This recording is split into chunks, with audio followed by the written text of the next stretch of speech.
So it's working. So let me say that microelectronics is progressing very, very fast, in the sense that the MOSFET since the 1950, when MOSFET was first discovered, BJT is a little earlier. So initially our industry was dominated by BJTs. BJT was a very nice device. We're going to cover them later today. So MOSFETs initially was not working very well because of instability and other issues with MOSFETs. But of course, over time, they've been able to address all the issues related to MOSFETs. So by the 70s, MOSFETs started to get into the marketplace or into applications. So as you can see here, in the 1970s, the size of MOSFETs is in a 10 micrometer size. It's very small. Our naked eyes couldn't even see at a micrometer level, but that's what it is made for the devices. So the channel, remember our WOL, that L always specify what is the length. So it's about 10 micrometers. And this person called Moore, he observed the progress of these devices, and he concluded that all the device technology, or in other words, the number of transistors in a certain area of silicon, it's going to double. It's going to double every 2 years. Works faster, right? Huh? Or get faster, twice as fast. Yeah, twice, yeah. So it doubles, which means the size is going to reduce by half, like every year and a half. Yeah, Moore's law. Yeah, you guys know the Moore's law. So that's what happened actually. Every about couple of years, and the size reduced almost linearly according to Moore's law, until lately. Now many people predict it's no longer holding itself because the size is getting so small. It's getting to the right now we're looking at it between 1 and 10 nanometers. So 1 micrometer is 1,000 nanometers, right? So from 10 micrometer to 10 nanometer, we increase transistors number by 1,000 times on the same area of transistor. This graph is logarithmic on the y-axis. Right. Yeah. So from 10 to 10, it's 1,000 times. Yeah. So it's 1,000 times increase in terms of number of transistors and in the same number chip. So can you imagine all the electronics, computers, phones and so on, and storage device too. You guys already have like a saw or have seen one like cassette, like tape? Yeah. Okay. So that was the early recording devices. That's nothing. It's magnetic. It's no transistor. But later on, we transfer to this hard disk. Yeah. And then our USB devices initially was like 128 kilobytes, 64 kilobytes, the small ones, 64 kilobytes. Nowadays, you can buy the same size, like 512 gigabytes. So that's how this increases so fast. This all like really, really interesting development. So of course, if you look at the scaling, what it's talking about is the parameters for MOSFETs, mainly it's the W, L, and TOX. The W is the width, L is the channel length, W is the width on the MOSFET. Right? And then TOX is the thickness of the silicon oxide between gate. Maybe I can draw one so you guys can see better. So if you look at the MOSFET, I will draw a MOSFET.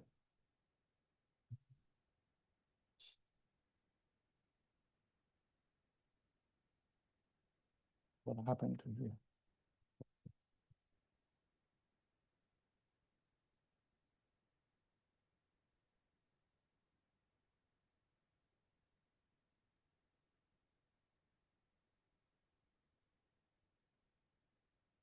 Oh, this pen is not responding.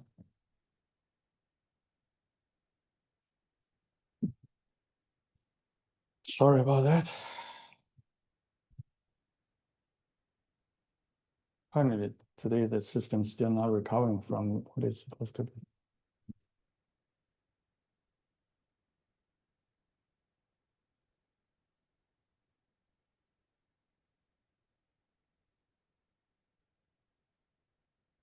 Only one thing can work at a time. Only one thing work at a time. You guys are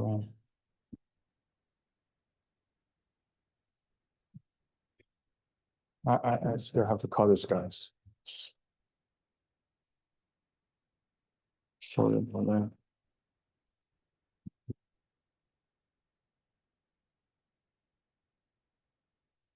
Not working.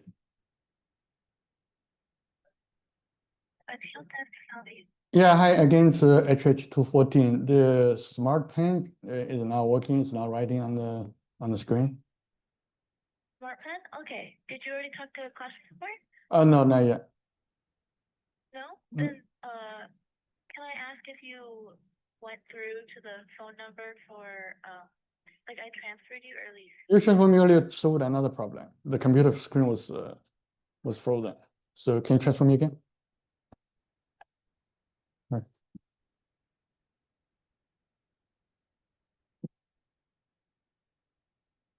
So let me go find the small side device.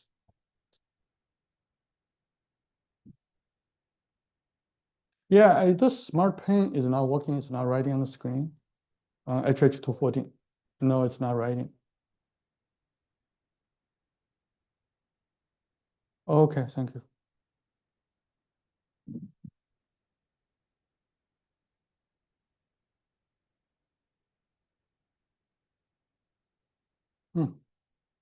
Not even work. So let me go back to, okay. So hopefully we'll go to the very first one. So this one is good. So you guys see the three parameters that makes the transistor really important. One is the channel length.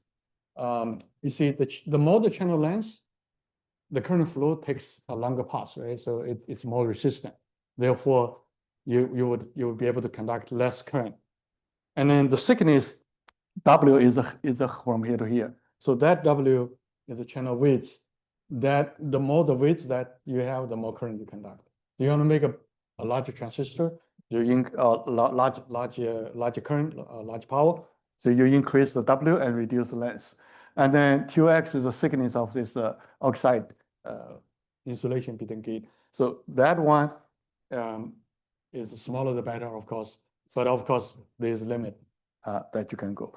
So we will go back to the three parameters that we're talking about. Those are the three things when you design a MOSFET. Of course, there's other things that you have to look for. For example, I mean the size of these wells like this, and then also the big substrate. Have to accommodate all these wells. So that size, of course, everything has shrunk from 10 micrometer now to 10 nanometer, below 10 nanometers. Actually, all the semiconductor companies, the most famous one like TMC and so on, so they are working on this 3 nanometer to 1 nanometer device. So it's really small. And Is the width like how deep it is this way, or how like it's the length? No, the width is the thickness like this way. from the top to the bottom? Yeah. Okay. Yeah. Of the whole device, or just of this L channel?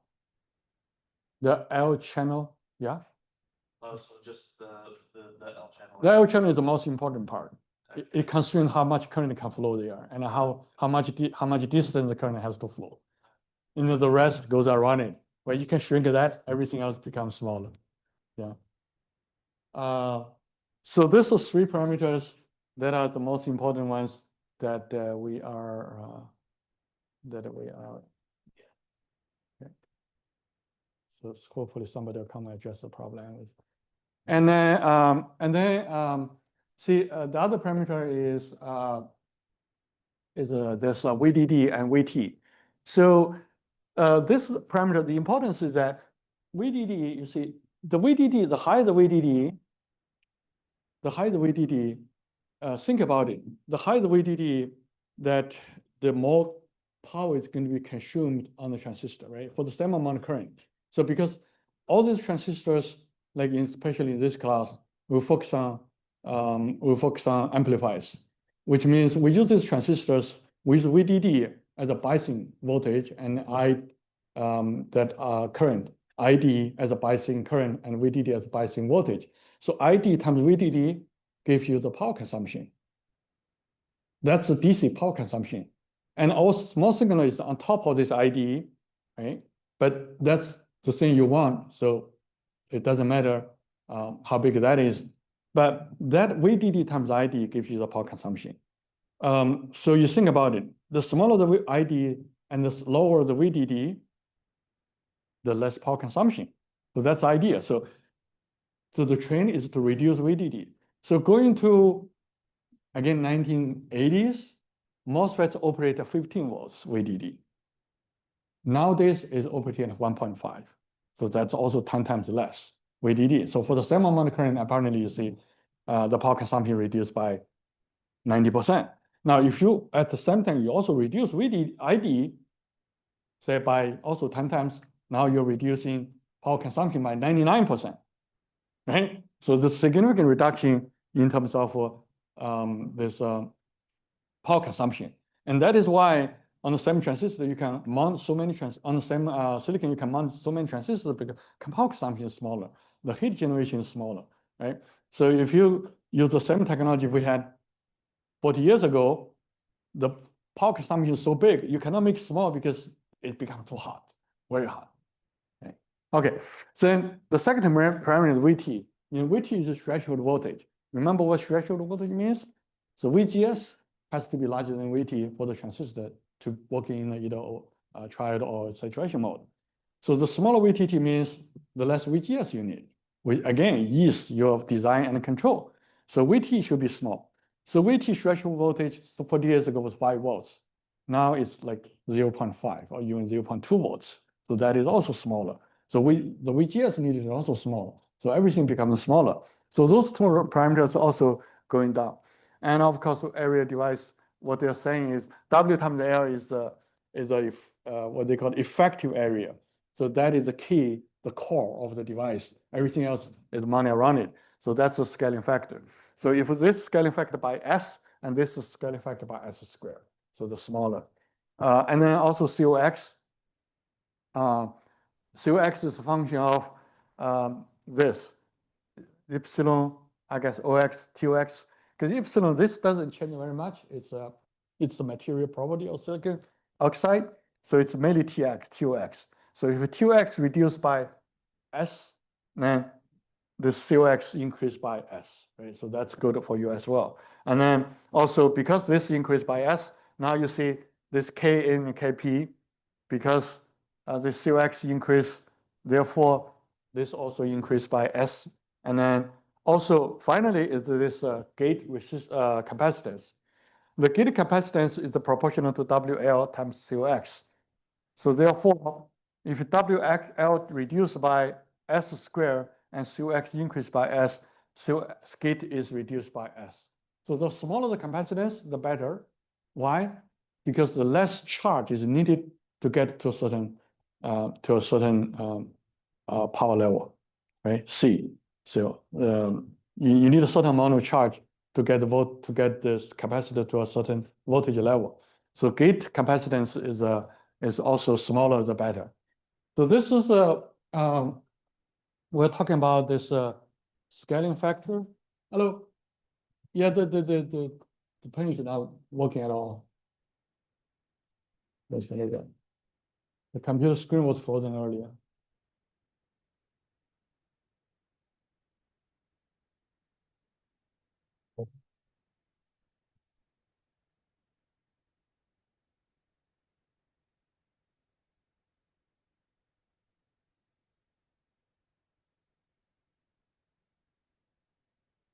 Maybe out of power.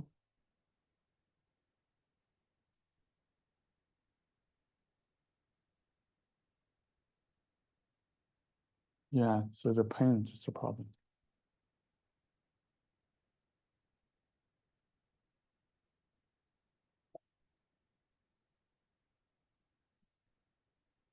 Oh.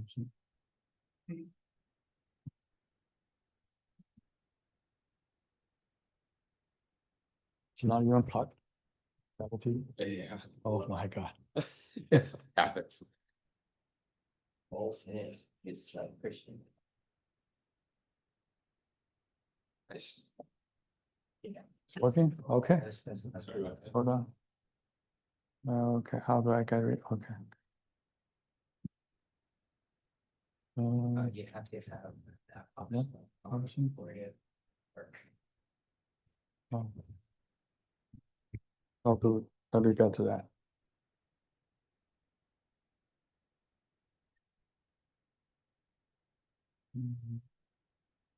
Or maybe let's do this. Let me quit once. I think I used to do this.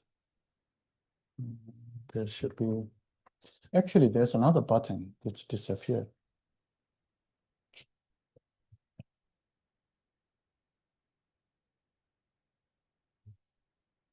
Hmm. You right? No. There used to be a different button. Hmm. Okay. We just have to click on it manually. And you'll be able to switch with your change. Oh, okay. Okay, good. Thank you.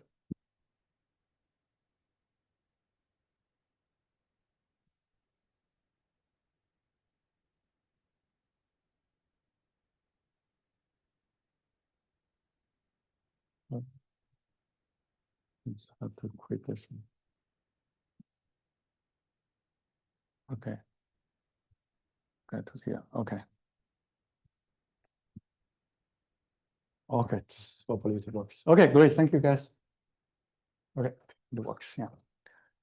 So here we look at a device, typical device example. Of course, this table is going from 0.8 micrometers all the way to 28 nanometers. But again, as I said, companies are making 1, 2, 3 nanometer devices today, actually. But I think I want to mention one thing, that when you make these devices on a piece of silicon, not every device is going to work. So that has a term. I think it was some sort of, forgot exactly the term, which means, let's say you make 100 devices, there may be 98 that are actually working properly. There are 2 of them may not work, actually. So when you think about it, when you make a few million transistors on a single piece of silicon, you're going to see many of them not working properly. So what happens is that when they make this like integrated circuit, they look at how many successful devices working, and then they classify these devices as like, some of them are 100% working, some of them like less, right? So when you go by a computer and you see this I3 or I5 or I7, and then there's a bunch of number behind it, and you're going to see like the same I7 motherboard, the CPU, but why some of them costing like 1,000, but then the others cost you $3,000, right? Because they actually distinguish all these different CPUs based on the number of transistors working. So the very best one is going to be very expensive. They are usually sent for military applications, for like precision applications. The one that we got, like consumer use ones, probably have very high failure rates inside those transistors. Okay.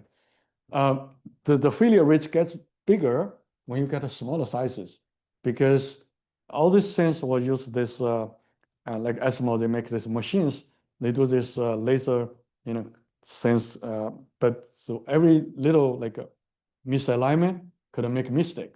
So therefore the failure rates become higher, right? So that's what happened with the active device. So this table gives us some sort of a kind of a feeling of what parameters you're going to see. We can look at two rows. One is for 0.8 micrometer. So this kind of this was almost like a 10 years ago technology. And you look at TOX, it's typically 15, right? And today TOX is 1.4. So that's 10 times smaller in terms of device size, just on TOX. And then we've got COX, apparently COX, and then mu, and also this mu COX, VTO, like 0.7 before, now this is 0.3, right? So that's significant reduction. And VDD used to be 5 volts 10 years ago. Now this is 0.9. Actually, today is even smaller. Some of them working at even smaller voltage. And the VA is the early voltage. The early voltage is the smaller the better. So 10 years ago, it was 25. Nowadays, it's 1.5. And finally, the gate capacitance, 10 years ago, 0.2 FF per micrometer, and today is 0.4. Oh, it's even bigger. Okay. So that's kind of involvement from the devices. Yes. Bye. Is there like a mathematical limit, like a horizon limit of how small things can get? That's everybody's discussing today. Sam, how long Moore's law is gonna be valid, right? So people predict that like by 2028, 2030, Moore's law is no longer going to be valid, because our physical size can only go to so small. At least you think about nanometers already. It's kind of the smaller size that today we can access with machines. What's under nanometer? Peak to the peak? No, nano is 10 to the 9, 10 to the minus 9. Peak, What's less than that? 10 to the 12. I think no, it's Pico. Pico. Pico.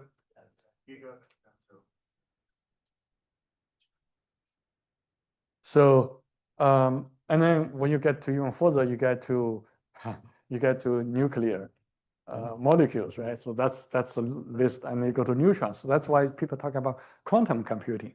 They go to this molecule level, right? But that's very different from what we do for transistors, because transistor is a device. Quantum is kind of, they use this light. Quantum I doubt there will be a transistor, quantum transistor. I doubt it. You think so? No, no, quantum is quantum. They just work on their own. You don't use them to make something. Quantum is not stable. It's something that it always jumping. And so Oh yeah, I guess. yeah, it's not a physical thing. You can make it and make it stable. So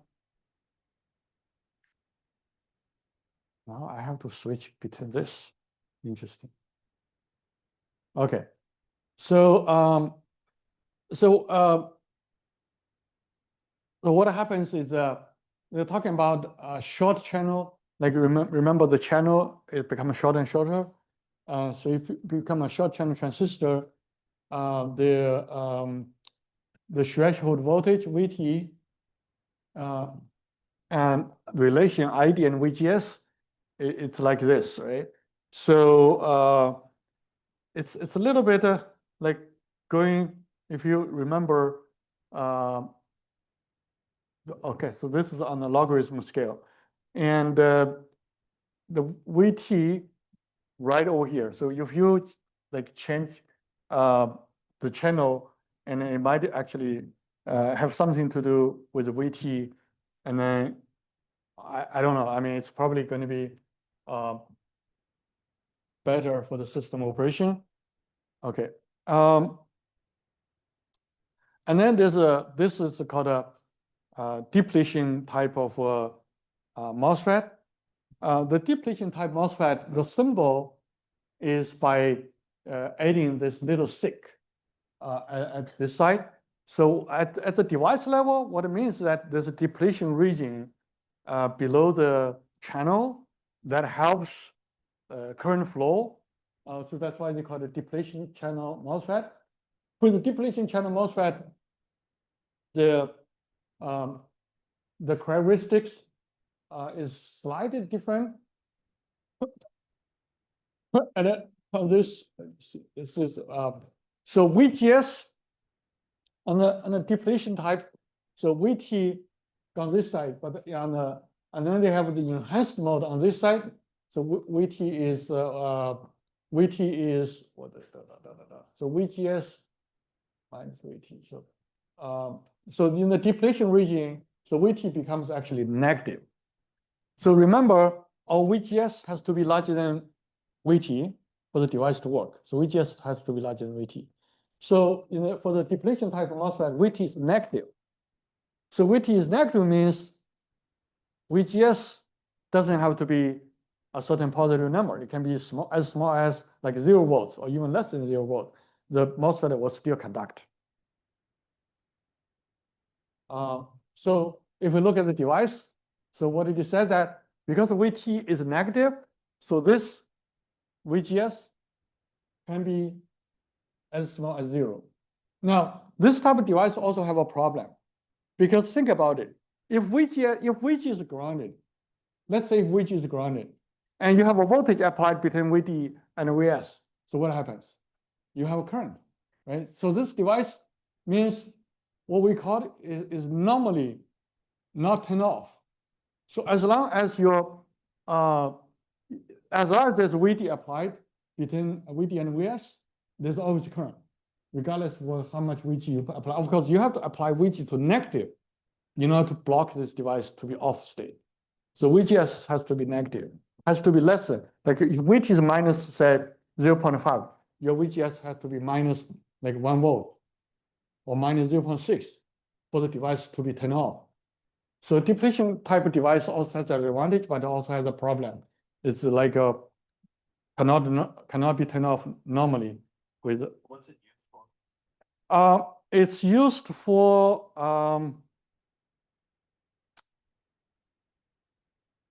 I have to dig. I think it's used for it's used for like where you want this amplifier to work with minimal effort at the gate.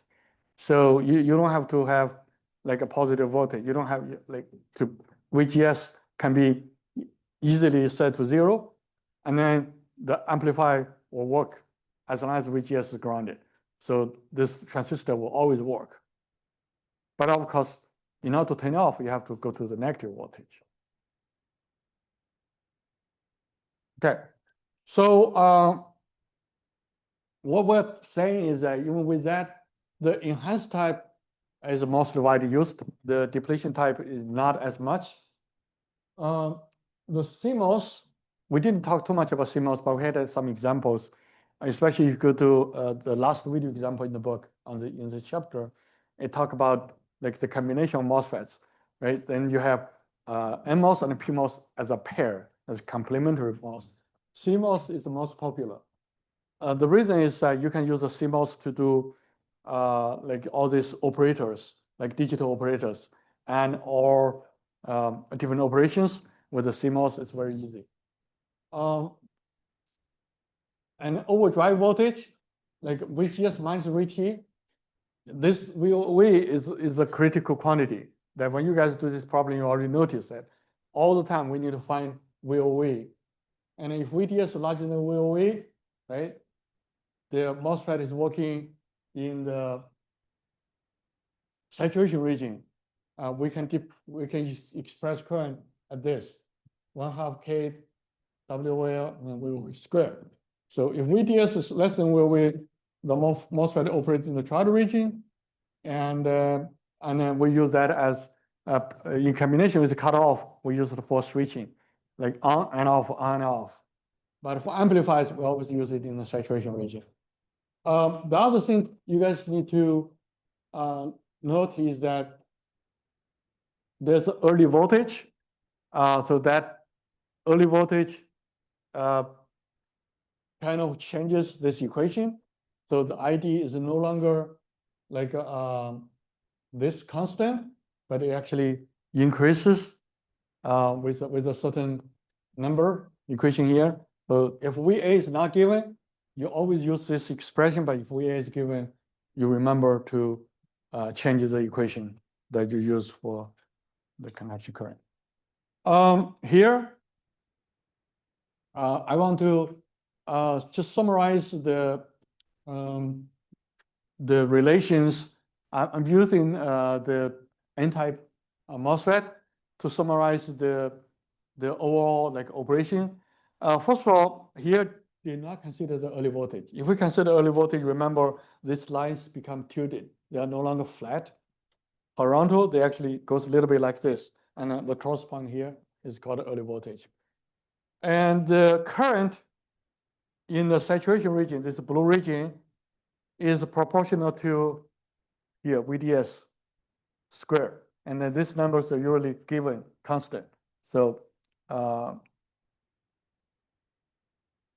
no, actually, that's on the border, out of this region, the current is proportional to VOV squared over here, VOV squared. So when OV changes, VOV is the difference between VGS and VT, right? So VOV, so then VGS is VT minus VOV plus VOV. So when OV increase, when VGS increase, VT is fixed, so VOV increase. And when VOV increase, current increase. So that's a different voltage. Gives you a different current. And all this current can be expressed using this expression. And because this current is related to VGS, so therefore we can draw the equivalent circuit by using this VGS minus VTN. Again, this is just VOV. But the reason we use VGS minus VTN is the VOV because our input is VGS, right? So if we use VOV, it doesn't really show clearly what the relation is. So here we use the relation VGS, and that's your current. So this is a very simple mathematical model of a MOSFET, not including early voltage. If we include early voltage, we have to connect a resistant RO over here, right? So That's just for saturation, right? this is just for saturation, right?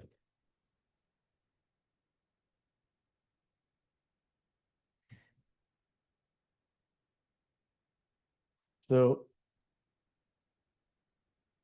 we connected IRO to represent the early voltage, and you guys know that RO is calculated between VA and ID. Okay, and then we mostly interested in the DC operation. Of course, moving to chapter 7, we're going to talk about small signal operation. Slightly different, but overlapped on top of DC operation.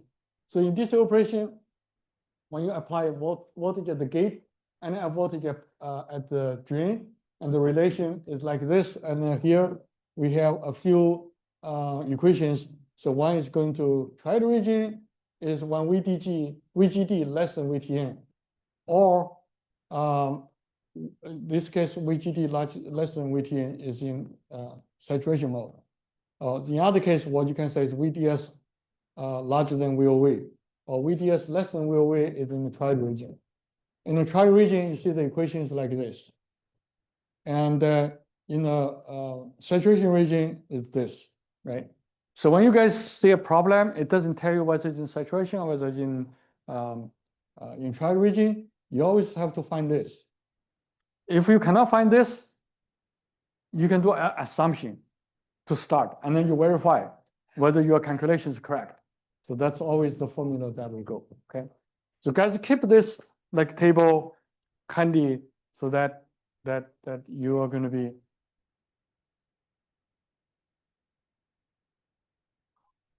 okay. So I think we are going to conclude this chapter. I'm going to jump into the next chapter unless you guys have any questions. Yeah. Very like I think it was one of the last examples on the last lecture. It was like a 2.5 on top and negative 2.5 on bottom, and you kind of just assumed that the source in the center would be 0. Yeah, because it's matched. You have to look for that word, matched. Matched means these two transistors are symmetrical. Yeah. So they're going to have the same voltage drop. That's why the middle you can assume is 0. If it's not matched, no, you cannot do that.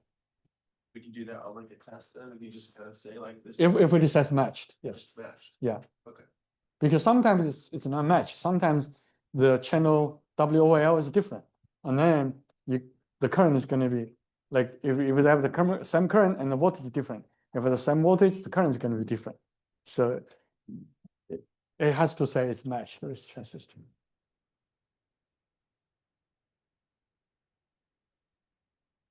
So today we're gonna get just quick started on BJTs.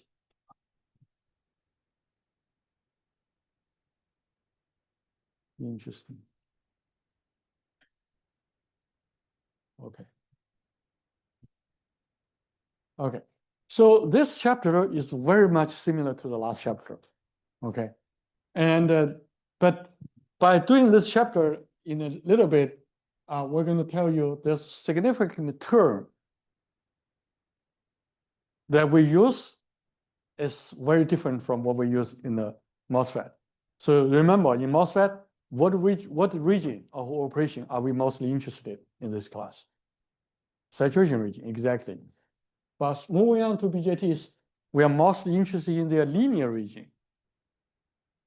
So I'm going to make a table later. So the saturation region of BJT is the same as a trial region in MOSFET. So it's very confusing initially. So when we move on to this chapter, always remember we use the linear region. We don't use the saturation region. But in MOSFET, we always use the saturation region. We're not much interested in the trial region. Okay. So here today we're gonna just talk a little bit of device structure and physical operation, and then maybe a little bit about current voltage characteristic. And then moving on to the next 2-3 lectures, we're gonna talk heavily about the operation in DC through various examples, like different variations of the problem. And then finally, we're gonna look at just how the transistor can break down and what are the temperature effects for the transistor. Yes. So let's dive into it. So this is how a BJT is made. A BJT is made of silicon. This is called NPN type of BJT, or simply as N-type BJT, N-type BJT. So in N-type BJT, you have 2 N-type material outside, and you have P-type in the middle. By putting this 3 pieces of silicon or semiconductor together, we form 2 p-n junctions. So from here to here, it's called NP. So like this p-n junction, right? And from the middle to this side, there's another p-n junction. So if you look at it, it's like two diodes back to back. It's like 2 diodes back to back. So we can do.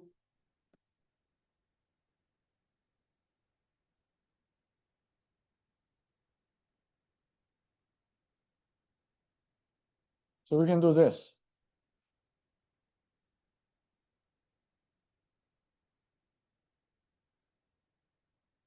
And then here, you have this. Right? Looks like a, and in fact, the terminals that we call here is collector, and this is called emitter. The reason they call it emitter is this thing is going to inject electrons into this region. And that's called a collector because this side is going to collect the electrons. Okay. And what happened is, when we connect, okay, well, let me draw the voltage source. So when we connect a voltage,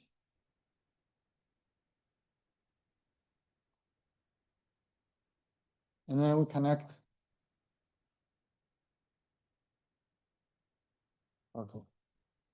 Oh, why is this RO? Oh, I see why. Because that was drawn on the screen. It won't go away. Okay. Let me see. I'll go to there. Okay, I can do this myself. Okay, great. Okay. See, actually, this little icon is for what I supposed to be using.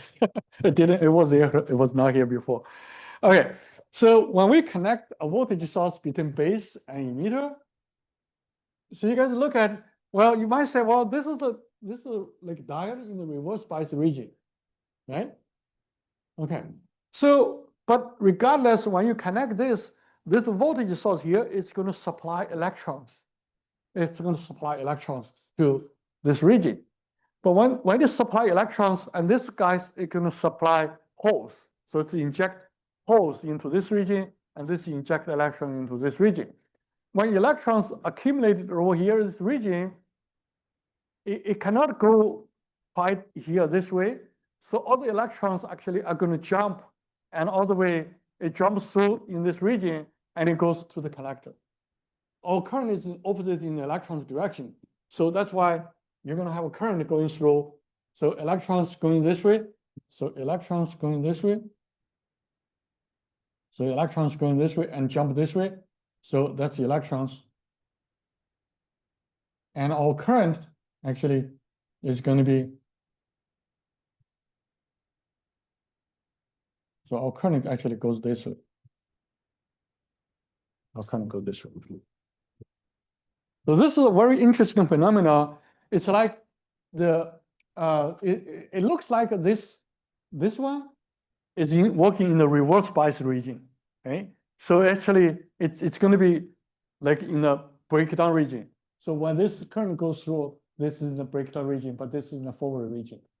When that thing is breaking down, a lot of electrons go this way.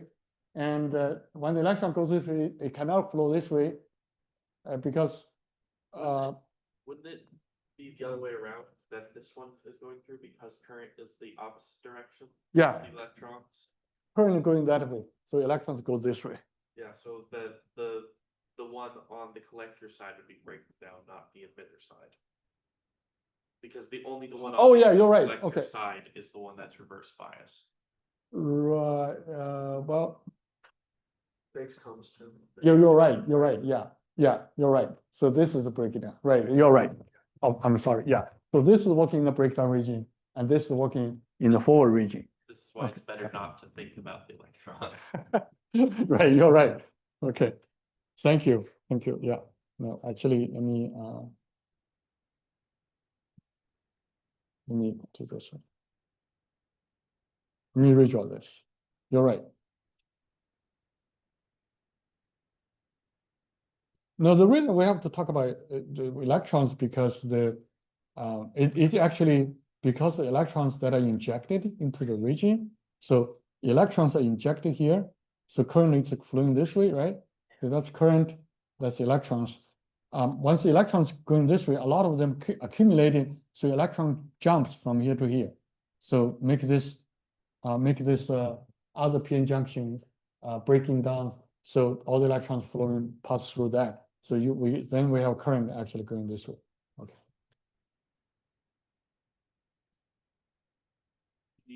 You need two voltage sources to operate it. You need two sources to operate. Yeah, just similar to the MOSFET. You need something at the at the gate and something at the drain. But here we need something at the base and something at the collector. So here is the structure of a PNP. In simple form, we call this P-type of BJT. So by now you probably know why it's called BJT. Bipolar junction transistor. It's bipolar because it got like two p-n junctions. So this is called a P-type. And we're going to get into the symbols later. But here actually, I want just to get started. This is collector. This is emitter. This is base. And this is for the N-type. So the name is called like N-type BJT, or sometimes it's called an NPN BJT. And the next one is called PNP. So it's a PNP BJT, or sometimes it's called P-type. Or sometimes it simply says like P BJT. And the symbol of this one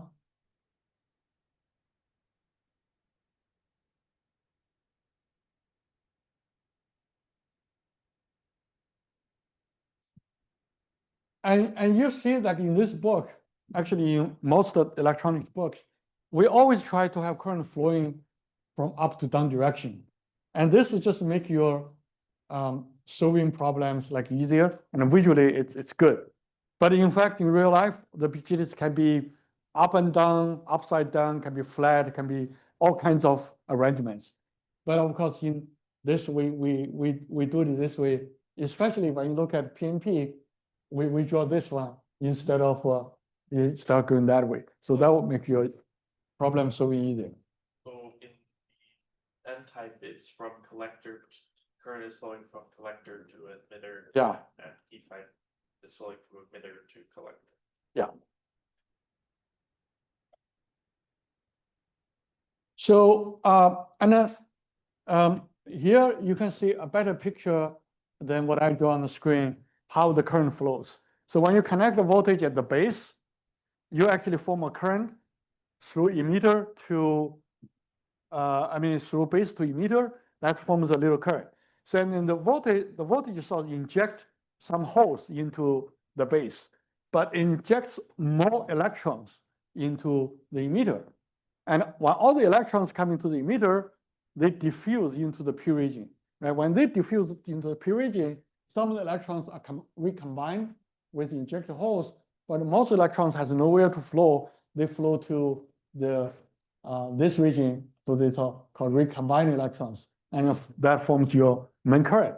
So if you think it this way, the current in the base is very small, but the current from collector to emitter is very big, and the difference is typically 100. So the current IC, okay, so IS is called a saturation current, means the most current. Then you can see here, the current IC is depending IS E VBE over VT. You guys, does this equation sound familiar? Yeah, that's the first order circuit. Or like That's where did we use it? Diodes, yeah, exactly. So BJT is a diode. It's just bipolar. It's two diodes together. So this is actually the diode current. And then you see the current depends on, really, because for device, VT is a consumer voltage, is 25 millivolts. So that is at a now, of course, this VT changes as temperature changes. So at 25 volts, at 25 degrees, this is 25 millivolts. So typically in this book, pretty much in this class, you can assume VT is 25 millivolts if it is not given, okay? So this is some assumption you can make. So this is a constant. And IS is also a constant. However, it depends on the device, like it's the size of the device. So the device is bigger, of course, IS is bigger. Device smaller, IS is smaller. But if the device is made already, IS is a constant. So if IS is constant, VT is constant, what IC is depending on?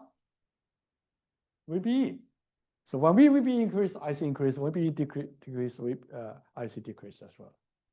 So that's the relations of this currents. And then if you look at carefully, the current of, okay, we can write IC again here. It's going to be IS e to the power VBE or VT. And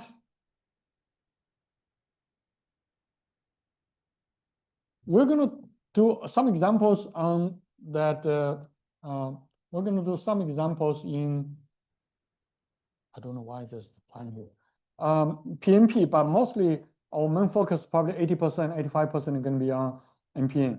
So this is your B, this is your collector, this is emitter, and the current is called IB here, IC, and IE. So from this figure, you guys probably know that what is IE is equal to? Because you can kind of doing a simple node, right? So if you do a simple node, what do you see here? It's actually the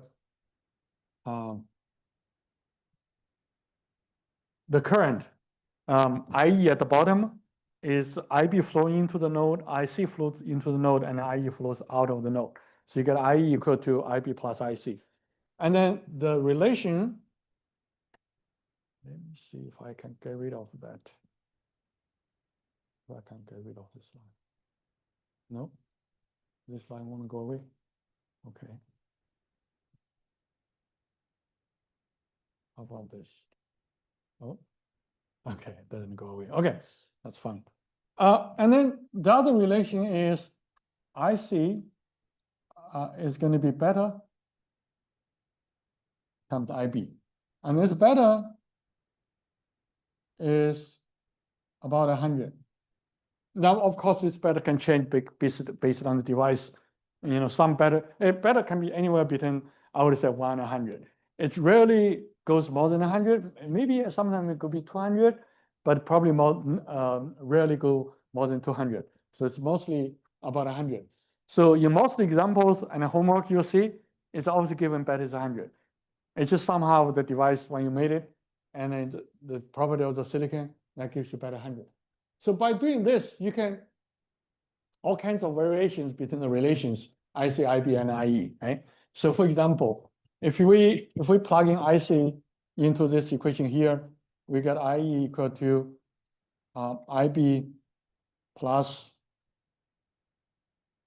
beta times IB, and that equals to 1 plus beta times IB. So you got IE and IB relations, right?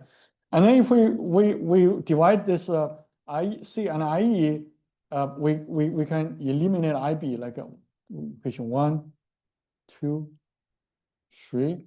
So if we use 3 divided by 1, we get IE equal to 1 plus beta times IC. Or in other words, you have IC equal to beta over beta plus 1 times IE. So this relations can be all derived from one expression. It's really just this one here. That's the most important equation that you need to use.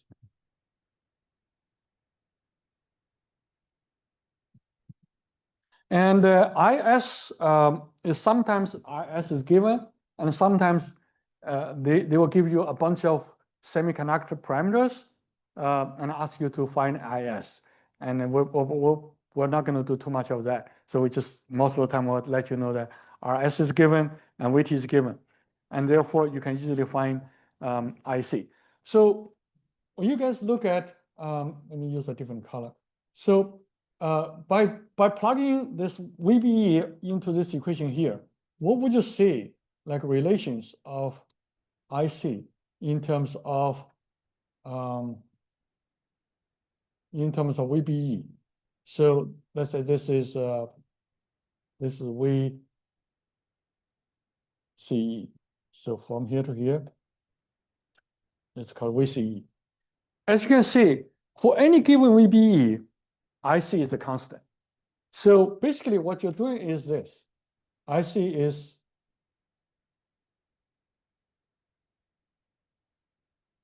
what we are saying is IC is a constant for any given, like VBE 1, VBE 2, VBE 3.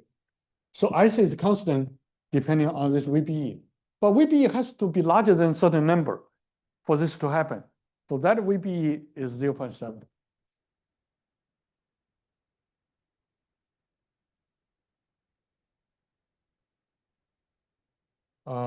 So that has to be larger than 0.7 volts. And sometimes they will say 0.5. So it depends on what exact problem you're going to face. Because when VBE is larger than 0.5, that's like diode, right? When we use a linear model, we say 0.7 volts. But when we use a SPICE model, actually, it starts to have current about 0.5 volts. So this region that is working, we call this one linear. So you can see this is linear region. It's very, right? The reason it's called linear because IC is a constant for a given VBE. When VBE increases, IC increases, but it's a linear region.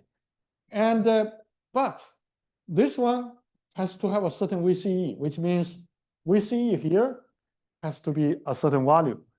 Like if VCE goes smaller and smaller and smaller, what happens? The current is no longer constant. And it will reduce. Apparently, when VCE goes to 0, you can imagine what happens to current. It will go to 0. So this one is 0.2 volts. So which means for linear region, VCE is larger than 0.2 volts.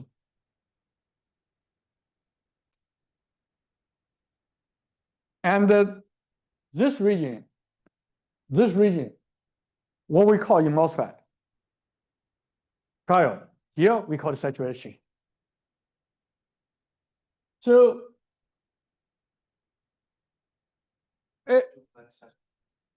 of electronics, of electrons, it's saturated. So no more electron can flow. It's like a tape, right? You can only flow so much flow rate. So no more. But you know, when you have a water flowing through a pipe, right? You can flow only so much. When you add pressure, the flow goes up, right? But when you add so much pressure, you're going to break it. It's no longer going to increase flow rate. Here is, yeah, linear region. But when you go to this region, it's saturation. Okay. In the saturation region, VC is 0.2. Yeah.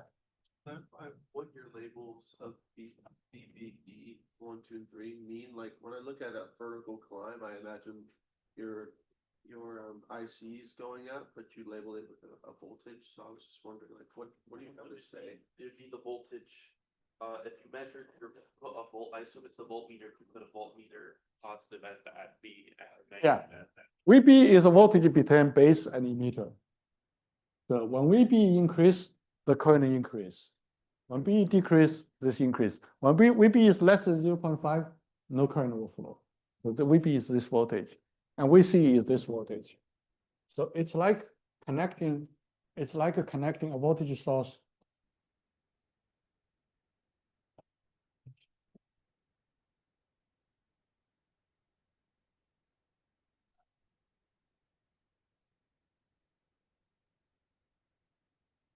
And it's connecting a voltage source.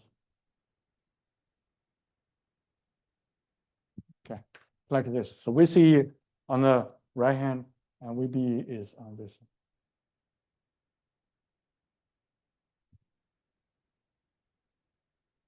So later on, when we so by next lecture, we're going to go like into the voltage current characteristics. We're going to review this a little bit. Then we go to examples.